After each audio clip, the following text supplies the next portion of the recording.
Good morning, everyone. I hope you all have finished your yesterday's work. So, with zeal and enthusiasm, we are going to start the remaining part of IUPAC nomenclature. Yesterday, we have done the naming of simple compounds.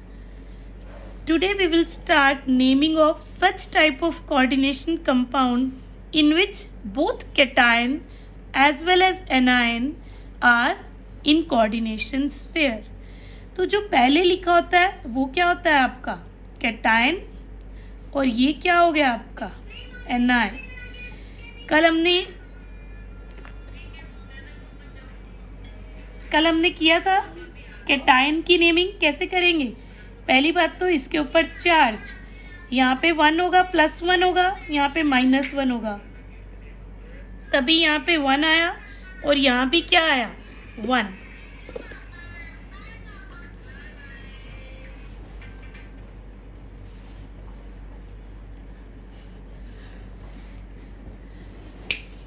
तभी यहाँ पे क्या आया 1. Cation की naming के लिए हम क्या करेंगे. सबसे पहले कोऑर्डिनेशन स्पेयर में किसका नेम करेंगे, लिगेंड्स. कौन सा लिगेंड प्रेजेंट है, अमीन. कितने प्रेजेंट है 2 के लिए क्या यूज करेंगे डाई अमीन. उसके बाद हम क्या करेंगे, अगर ये कैटायनिक कॉम्प्लेक्स है तो कैटायनिक कॉम्प्लेक्स में जो सेंट्रल मेटल है उसका नेम क्या आएगा एज इट इज. तो ये क्या है आपके पास सिल्वर, और इसकी ब्रैकेट में क्या रखनी है आपको, इसकी ऑक्सीडेशन स्टेट. ऑक्सीडेशन स्टेट कैसे रखेंगे, कैसे कैलकुलेट करेंगे. जिसकी कैलकुलेट करनी है उसको क्या ले लेंगे X plus NH3 neutral, charge is 0 और इस पूरे के ऊपर कितना चार्ज है +1 इज इक्वल टू 1. तो X की वैल्यू क्या निकल के आ गई 1. तो इसके ब्रैकेट में रोमन में क्या लिख देंगे 1. Now this is anion. तो अगेन डाई साइनिडो, और अगर ये एनायनिक कॉम्प्लेक्स है तो एनायनिक कॉम्प्लेक्स में जो सेंट्रल मेटल है उसका नाम क्या होता है, 8 लगाते हैं पीछे. Remember we have done yesterday. तो इसका नाम क्या हो जाएगा argentate.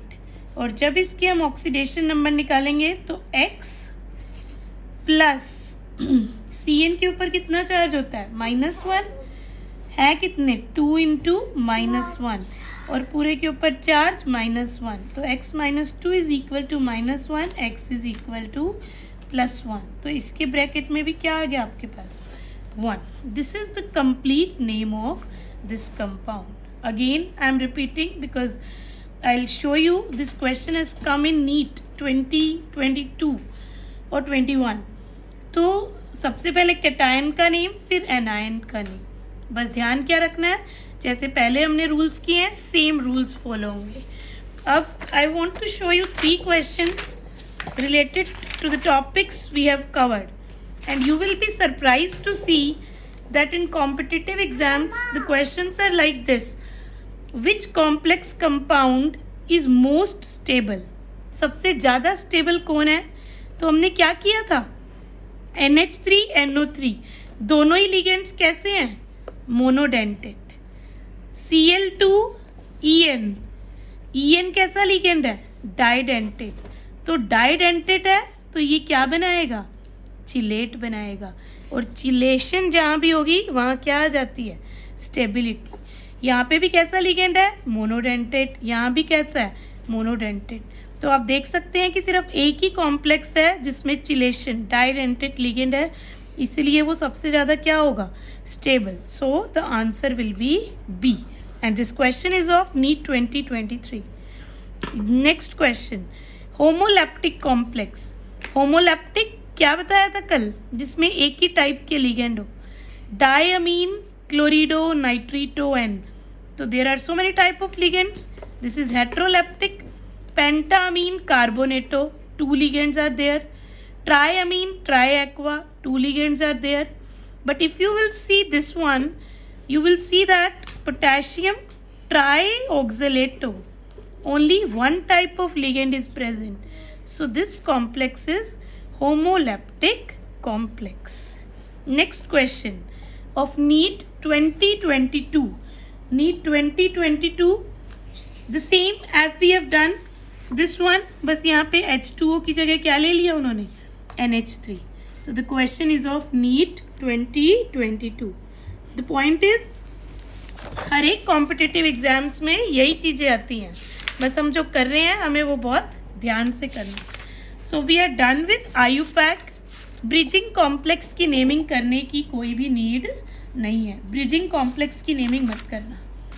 After this I am going to start next theory, जो मैंने पहले नहीं कराई थी क्योंकि पहले हमें आइडिया नहीं था इन चीज़ों के बारे में जो इस थ्योरी के लिए चाहिए. तो सबसे पहले आपके पास क्या आती है, Werner's theory of coordination compound. Important है, कैसे टाइप के क्वेश्चंस आते हैं आई विल टेल यू. सबसे पहले क्या था, यहाँ पे साइंटिस्ट था जिसका नाम था एल्फ्रेड वर्नर. उसने कौन से कंपाउंड्स को पढ़ा, कोऑर्डिनेशन कंपाउंड्स को. उसने बहुत सारे कोऑर्डिनेशन कंपाउंड्स बनाए, उनकी फिजिकल केमिकल प्रॉपर्टीज़ को स्टडी किया और फिर ऑब्जर्व किया. सबसे पहले क्या ऑब्जर्व किया, सबसे पहले ऑब्जर्व किया प्रेसिपिटेशन स्टडी. क्या मतलब है, आपके पास एक कंपाउंड है COCl3.6NH3, आपने इसके अंदर AgNO3 ऐड किया. दूसरा कंपाउंड लिया COCl3.5NH3 और इसके अंदर भी आपने सिल्वर नाइट्रेट ऐड किया. ऑब्जर्व क्या हुआ, पहले वाले केस में 3 moles of AgCl are precipitated, ठीक है, और दूसरे वाले में 2 moles ऑफ AgCl प्रेसिपिटेट हुए. अब AgNO3 AgCl बना कैसे होगा, जब Ag प्लस किसके साथ मिलेगा, Cl माइनस के साथ, तभी तो वो किस में कन्वर्ट होगा, AgCl. यानी यहाँ पे कितने Cl माइनस रिलीज हुए होंगे, 3 moles. यहाँ पे कितने रिलीज हुए होंगे, 2 mole ऑफ Cl माइनस. तो हमें इन क्वेश्चन से स्ट्रक्चर बनाना होता है कि कितने जो आपके Cl है या जो भी लिगेंड है वो ब्रैकेट के अंदर आएंगे और कितने ब्रैकेट के बाहर आएंगे. तो हम इससे क्या आइडेंटिफाई कर रहे हैं कि हमारे पास कोबाल्ट है और हमारे पास 6 NH3 है और 3 Cl है. तो 3 AgCl गए, मतलब ब्रैकेट के बाहर कितने Cl लगे हुए हैं, 3, और अंदर अब क्या बचे, जो NH3 है वो किस फॉर्म में है, लिगेंड की फॉर्म में. अगर हम इसकी आयनाइजेशन कराएंगे तो क्या होगा, CONH3 और इसके ऊपर चार्ज कितना आएगा, +3, और साथ में क्या रिलीज हो जाएगा, 3 mole ऑफ Cl माइनस.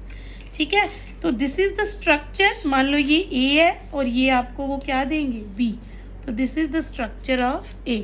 फिर वो आपसे पूछेंगे इसका आयुपैक बताओ, तो क्या होगा इसका आयुपैक, जल्दी से बताओ. हेक्सा अमीन कोबाल्ट, ऑक्सीडेशन स्टेट आ जाएगी 3, और लास्ट में सबसे काम की चीज, इन Cl के लिए आपको डाई ट्राई का यूज नहीं करना. आपको सिंपली जो ब्रैकेट के बाहर है उनको क्या लिख देना है, क्लोराइड. अगर इस तरफ है K तो पोटेशियम, चाहे वो कितने भी हों उसके लिए आपको ये मेंशन नहीं करना, डाई ट्राई टेट्रा कुछ भी. Clear this one. सेकेंड उसने एक्सपेरिमेंट किया कंडक्टेंस मेजरमेंट. कंडक्टेंस मेजरमेंट क्या होता है, उसने कंडक्टेंस चेक करी. कंडक्ट कौन करते हैं, आयंस. तो उसने क्या देखा कि जब हमारे पास एक कंपाउंड था COCl3.6NH3, तो वो कितने AgCl बना रहा है, 3 बना रहा है, मतलब कितने Cl माइनस आ रहे होंगे, 3. अभी अभी मैंने आपको शो किया है. तो ये बिहेवियर कैसा शो करता है, 1:3. क्या मतलब है इसका, यहाँ पर आओ, इससे मैंने ये बनाया, अगर इसकी आयनाइजेशन कराई तो एक तो ये आयन रेशो 3 ये आयन, तो टोटल आयंस कितने बनेंगे इसमें, टोटल 4 आयंस आर फॉर्म. लेकिन वहीं इसका स्ट्रक्चर रह गया था, देखो